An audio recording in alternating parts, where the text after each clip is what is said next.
Here's what you missed on Doctor Who. Buckle up, it gets weird. So, episode 1, Rose. Enter Rose. There she is. 19 years old, works in a shop. Mannequins in the shop come to life and attack her. Mysterious man grabs her hand and tells her to run. Rose talks with a conspiracy theorist who has photos of this guy throughout history and thinks he's a time traveller. Crazy, I know, right?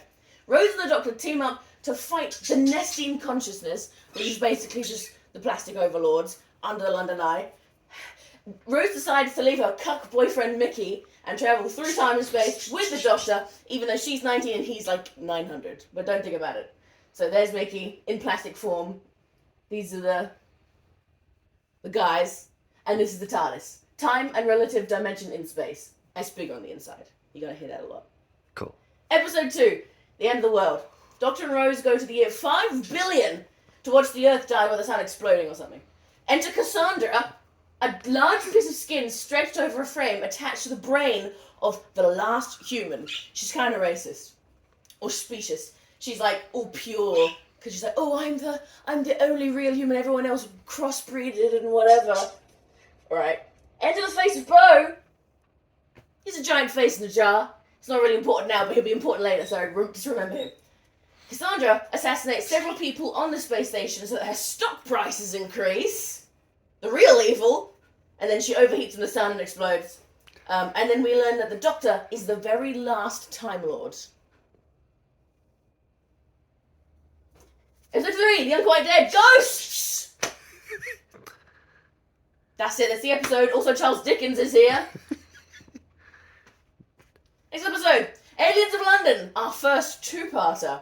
The Doctor takes Rose back to visit her mum, Jackie, to 12 hours after she left, but he got it wrong, and surprise, it's actually been 12 months. And everyone thinks she died, and it's all a disaster, and yeah. But an alien spaceship crashes into Big Ben. London's members of Parliament all meet at 10 Downing Street, which is basically England's White House, to discuss. Enter Harriet Jones! Should be a reoccurring character. There she is. The Doctor discovers it's all been a ruse by the real aliens! The Slitheen, who squeeze their gross alien bodies into human flesh suits. Ugh. Part 2. World War 3. The Slitheen want the humans to destroy each other to cause World War 3 so they can use the leftover resources for profit. A lot of the enemies in this just kind of want profit, and they're just trying to show us that capitalism is the real evil inside of us. They tell the UN to fire a nuke at Downing Street at a supposed alien ship. There is no alien ship. The Doctor gets Mickey, remember him? to fire a non-nuclear missile at Downing Street to kill the Slitheen, while the Doctor, Rose and Harriet hide in a reinforced safe room. Jackie, her mum, did hate the Doctor before, she even slaps him in the episode, but now that he saved the world, she trusts him and allows Rose to travel with a much older man. Don't think about it. Next episode, Dalek! We see the best lot of acting from Eccleston here. Too bad it's basically his only good acting in the whole series. Alright. Damn, bro. The TARDIS follows a signal to Salt Lake City, Utah in 2012! The future, Jaidyn! The future is now! To an underground bunker of collected alien artifacts. The Collector shows the Doctor his living exhibit, a Dalek! A killing machine fed by hate, hellbent on exterminating anything that isn't a Dalek, but this one has no power. We learn that the Daleks and the Time Lords fought each other in the Time War, and this Dalek is the very last one alive. Yeah. Sure, he's the last one alive, buddy. Yeah, sure. That'll be a reoccurring theme. Oh, there's no more Daleks now. There's no more Rose takes pity on the Dalek, because she's just such a softie, and touches it, and it absorbs her DNA and powers up. It kills nearly everyone in the bunker, until it spares Rose, and it destroys itself. This is what a Dalek looks like inside. It's horrifying. It's a big brain with tentacles and a singular eye. Tasty. It's grody. And they pick up a stray. Adam. We all learn to love Adam. Maybe.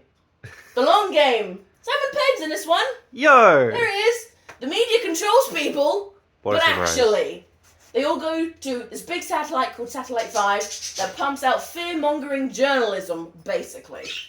The editor, him, and the Jagrafess, this thing, trap the Doctor and Rose in this cold room until a friend they made along the way saves them. It doesn't really matter who the friend is. Adam, being the little snake that he is, gets surgery to put a port over his brain that allows him to access information straight into his mind. When the Doctor finds out, he kicks him off the TARDIS. Good riddance. Never liked him in the first place. Alright, Father's Day. Time cannot be rewritten. This will be a reoccurring theme to the whole Doctor Who franchise. Companions keep trying to rewrite history, and Doctor's like, no, it doesn't work that way, and this is the episode that tells us why. Why you shouldn't travel within your own timeline, why you should never run into yourself or try to change the past. Rose asks the Doctor to take her to the day when her dad got hit by a car and died when she was just a baby. She then, and then she wants to watch it again because she's a freak, I suppose. Then she runs out. This version runs out, and makes a paradox because she wants to save her dad, and it makes all these weird, gross flying creatures called Reapers come out and kill everyone because they're trying to fix this wound in the fabric of time. So they think if they just kill everything, then the wound will be fixed. So a Reaper appears and kills the Doctor, literally just straight up kills him. And this will become weird later on. And then so her dad, Pete, knows that in order to fix everything, he has to run in front of the car again and get hit, and then everything will be... Are you zooming in on my face? No. And then everything will be fine. He does so. Doctor comes back. Everyone who died comes back, and that's it. So you just can't... Oh yeah, also the best CGI you ever saw was in that episode. The Empty Child, otherwise known as the scariest episode in the entire series. Rose and the Doctor follow an object flying through a time vortex and end up in the London Blitz. Do you know what the London Blitz was, Jaidyn? Absolutely not. World War II, baby. Winston Churchill versus Hitler. Get it? Alright. Creepy kid with a gas mask asks everyone, are you my mummy? That's basically the episode. Turn to Captain Jack Harkness, the sexiest man in the universe. This man maxed out his charisma. Everyone loves him. Except for the Doctor, who kind of finds him annoying. Jack saves Rose from the creepy kid and tries to sell them a valuable spaceship, the flying object from earlier. Doctor finds more people with gas masks fused to their face. Okay, it's not just a gas mask, it's actually fused to their face. Now I'm going to show you a very frightening gif of the transformation. Don't be alarmed. Oh, hell no! Yep, that's what happens. So this is why this is the scariest two-parter. The next episode, Jack says that the spaceship was empty and not dangerous, but it landed on a child, the same child as earlier. Inside the spaceship were actually nanogenes that attempted to heal the child, mistaking the gas mask for a part of his DNA. The child goes around trying to find his mummy, touches people, and then they all turn into these things because the nanogenes think, oh, that's what humans are supposed to look like. Sure, I'll fix them. It's not. A young girl claims it's all her fault and hugs the boy as she is his mummy. He's been trying to find her the whole time. The nanogenes recognise her maternal DNA and fixes the little boy as well as everyone else who's been affected. And Jack joins the crew. Boomtown. This is... How many episodes are in a season? 13. There's Cool. 2 left. This is one of the worst episodes. Alright, they all travel to Cardiff in Wales to refuel the TARDIS as there's a rift just underneath it because that's how space fuel works, I guess. One of the Slovene, remember them? Still in the human flesh suit, tries again to blow up the Earth for resources. Sure. The Doctor makes her look into the heart of the TARDIS, which makes her change her heart, and she turns into an egg! Also, Mickey's here. Next episode. Bad Wolf. All through this season, we've heard and seen the phrase Bad Wolf pop up randomly. Remember that, we will see it more. This is the game show episode! Woo! Rose, Jack, and Doctor wake up, not knowing where they are, and they're all split up, and they're all on different game shows with deadly consequences. The Doctor is on Big Brother, Rose is on The Weakest Link, and Jack is on What Not to Wear, and they strip him down naked. Tasty. Jack and Doctor escape from their shows and find out they're on the same satellite from the journalism episode. Remember Satellite 5 with the editor? But it's 100 years from then. And now the satellite makes deadly game shows. The eliminated contestants get sent to a Dalek spaceship where Rose has also been teleported to because she was an idiot in The Weakest Link. The second part. Now this is the very last episode. There's a lot of information. It's very important. Sure. This is very important. We leave off. The next season leaves off from here. Remember this. Jack and the Doctor save Rose and bring her back to the game station. The Doctor plans to destroy all the Daleks, because there's like millions of them headed towards Earth or whatever. It's always their plan. And he's going to make a wave that's going to destroy them all and everything in its path, including the game station. He doesn't want Rose to die in all this, so he tricks her, gets her to go into the TARDIS, and it sends her home. But she can't come back because she doesn't know how to fly the TARDIS because she's a moron.